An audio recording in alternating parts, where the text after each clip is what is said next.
हमने इकोलॉजी की डेफिनेशन में दो टर्म्स पढ़ी थी, अगर किसी को याद हो, पढ़ी नहीं थी पर वहां पर लिखी हुई थी अगर किसी ने नोट की हो।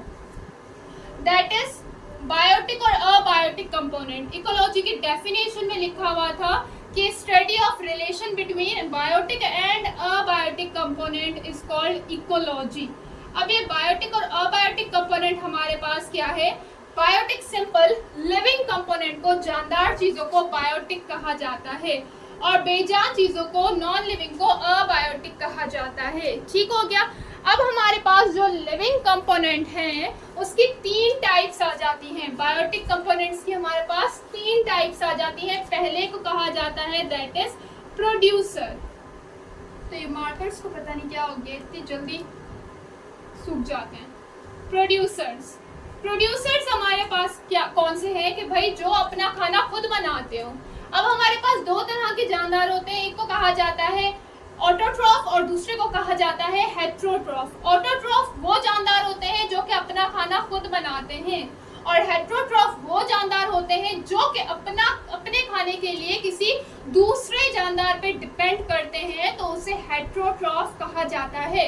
अब प्रोड्यूसर्स हमारे पास वो जानदार हैं जो कि अपना खाना खुद बनाते हैं। इसमें एग्जांपल आ जाती है जैसे कि प्लांट्स, एल्गी और कुछ बैक्टीरियाज। ठीक है, सारे नहीं, कुछ फोटोसिंथेटिक बैक्टीरियाज जो कि अपना खाना खुद बनाते हैं, उन्हें क्या कहते हैं? प्रोड्यूसर कहते हैं। अब यहाँ पर जो है उसके बाद सेकंड जो टाइप आ जाती है बायोटिक कंपोनेंट की, उन्हें कंज्यूमर कहा जाता है।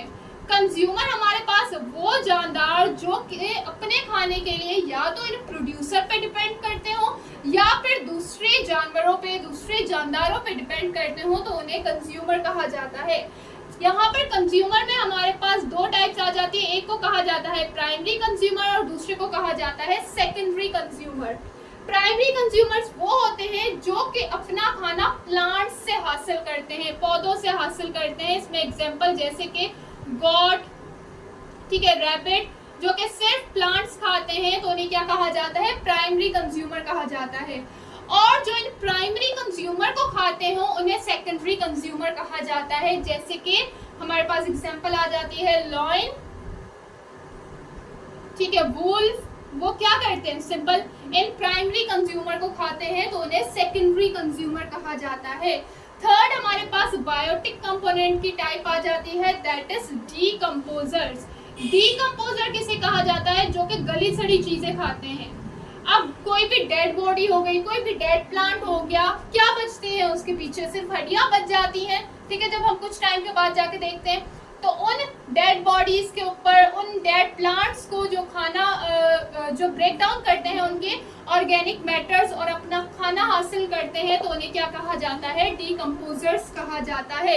इसकी जो मेन टर्म आ जाती है कि ये ब्रेक डाउन करते हैं ऑर्गेनिक सब्सटेंसेस को, ऑर्गेनिक मैटर को, उन्हें क्या कहा जाता है?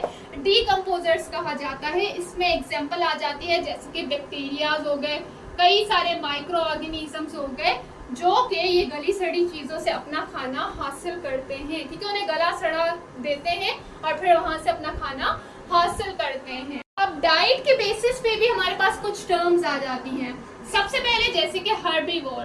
हर्बीवोर हमारे पास वो जानदार हैं जो कि सिर्फ पौधे खाते हैं, सिर्फ प्लांट्स खाते हैं। जैसे इसमें एग्जांपल हमारी हो गई रैबिट की।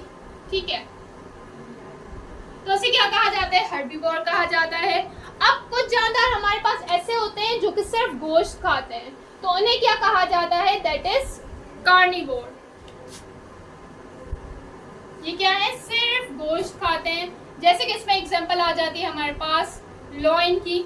उसके बाद कुछ जानदार ऐसे होते हैं जो कि पौधे भी खाते हैं और गोश्त भी खाते हैं, तो उन्हें क्या कहा जाता है? That is omnivore. और उसमें आ जाते हैं हम इंसान जो कि पौधे भी खाते हैं और गोश्त भी खाते हैं, तो उन्हें क्या कहा जाता है? ओमनीवोर कहा जाता है। ठीक हो गया, ये तीनों टर्म्स क्लियर हो गई। अब बेटा हमारे पास कुछ रिलेशनशिप आ जाते हैं, कुछ इंटरेक्शंस आ जाते हैं कि किस तरह से जानदार आपस में मिलजुल कर जिंदगी गुजार रहे हैं, किस तरह से या तो वो एक दूसरे को फायदा पहुंचा रहे हैं या तो एक को नुकसान पहुंचा के अपना फायदा हासिल कर रहे हैं या फिर दोनों को फायदा मिल रहा है। तो इस तरह की कुछ जो है वो हमारे पास कुछ इंटरेक्शन है, कुछ रिलेशनशिप है। अच्छा, इस तरह के कुछ रिलेशनशिप को सिम्बायोटिक रिलेशनशिप कहा जाता है।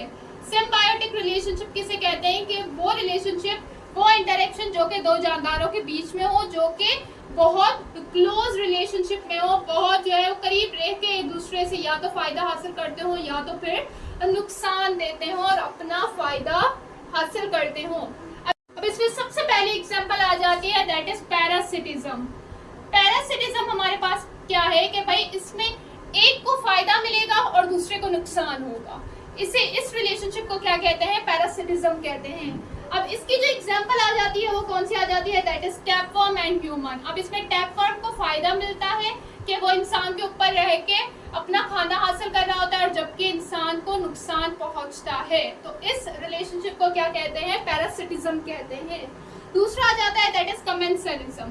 कमेंसलिज्म में एक को फायदा मिलता है एक जानदार को और दूसरे जानदार को ना तो कोई फायदा मिलता है और ना ही कोई नुकसान मिलता है। ठीक है, अब इसकी एग्जांपल आ जाती है हमारे पास, that is remora fish and shark. ये आपने एग्जांपल भी थोड़ी बहुत जहन में रखनी है, रेमोरा फिश एंड शार्क। उसके बाद थर्ड हमारे पास आ जाता है that is relationship, that is mutualism. Mutualism में दोनों जानदारों को फायदा हासिल होता है। ठीक है, म्यूचुअलिज्म में दोनों जानदारों को फायदा हासिल होता है। इसकी एग्जांपल आ गई जैसे कि हनी बी और फ्लावर।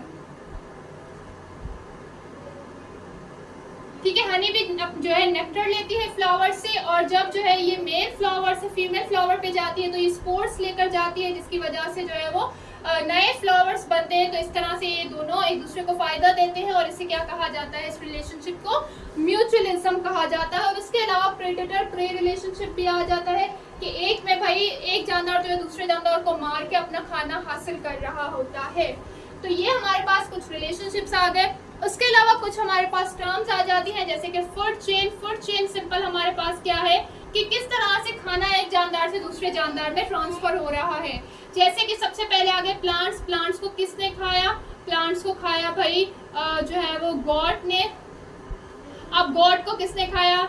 लॉइन ने खाया। तो इस तरह से क्या हो रहा है? ये खाना ट्रांसफर हो रहा है, तो इसे क्या कहते हैं? फूड चेन कहते हैं। और इसी तरह से एनर्जी भी ट्रांसफर हो रही है तो उसे एनर्जी फ्लो कहते हैं। और जब इस तरह की कई सारी फूड चेन्स आपस में इंटरकनेक्टेड होते हैं, डिफरेंट स्पीशीज के फूड चेन्स आपस में मिलकर क्या बनाती हैं? फूड वेब बनाती हैं। ठीक है, अब यहाँ पे एक और टर्म देख लेते हैं, दैट इज फाइटोप्लैंक्टन। अब ये फाइटोप्लैंक्टन क्या है हमारे पास? तो बेटा इनका बहुत बड़ा रोल है। फाइटोप्लैंक्टन हमारे पास छोटे छोटे से प्लांट लाइक ऑर्गेनिजम्स होते हैं जो कि प्लांट्स की तरह फोटोसिंथेसिस करके ऑक्सीजन प्रोड्यूस करते हैं। ओशन में जो मेनली सोर्स है ऑक्सीजन का वो कौन है? These phytoplanktons. ये फाइटोप्लैंक्टन्स एक्वेटिक एनवायरनमेंट में ही पाए जाते हैं, पानी में ही पाए जाते हैं। ठीक है, इवन कि हमारी अर्थ में 50 to 85% ऑक्सीजन किसकी वजह से है? इन्हीं फाइटोप्लैंक्टन की वजह से है। तो अब देख लें कितने ज्यादा इंपॉर्टेंट है हमारे लिए। अब यहाँ पर कुछ फाइटोप्लैंक्टन की एग्जांपल आ जाती है जैसे कि हो गया भाई हमारे पास साइनोबैक्टीरिया। अच्छा, ये क्वेश्चन भी आ जाता है कि cyanobacteria is also known as, तो साइनोबैक्टीरिया को ब्लू ग्रीन एल्गी भी कहा जाता है। उसके अलावा इसकी एग्जांपल आ जाती है दैट इज डायटम्स। डायटम्स हमारे पास एल्गी है। और उसके अलावा आ जाती है दैट इज डाइनोफ्लैजिलेट्स। डाइनोफ्लैजिलेट्स हमारे पास प्रोटिस्ट है जो कि प्रोड्यूस करते हैं बायोल्यूमिनेंस। अब ये बायोल्यूमिनेंस क्या है? ये थोड़ा सा लेक्चर जो है वो ट्रिकी हो गया है, पर हर एक चीज इंपॉर्टेंट है, इसमें कोई भी चीज आपने मिस नहीं करनी। बायोल्यूमिनेंस सिंपल हमारे पास क्या है कि भाई कुछ जानदार हमारे पास ऐसे हैं, बायोल्यूमिनेंस कुछ जानदार हमारे पास ऐसे हैं जो कि रोशनी प्रोड्यूस करते हैं, तो उस रोशनी को क्या कहा जाता है? बायोल्यूमिनेंस कहा जाता है। ठीक हो गया। अब एक और टर्म हमारे पास आ जाती है that is migration. Migration simple हमारे पास क्या है कि भाई जानदारों का एक जगह से दूसरी जगह पे मुंतकिल होना, इसे क्या कहा जाता है? माइग्रेशन कहा जाता है।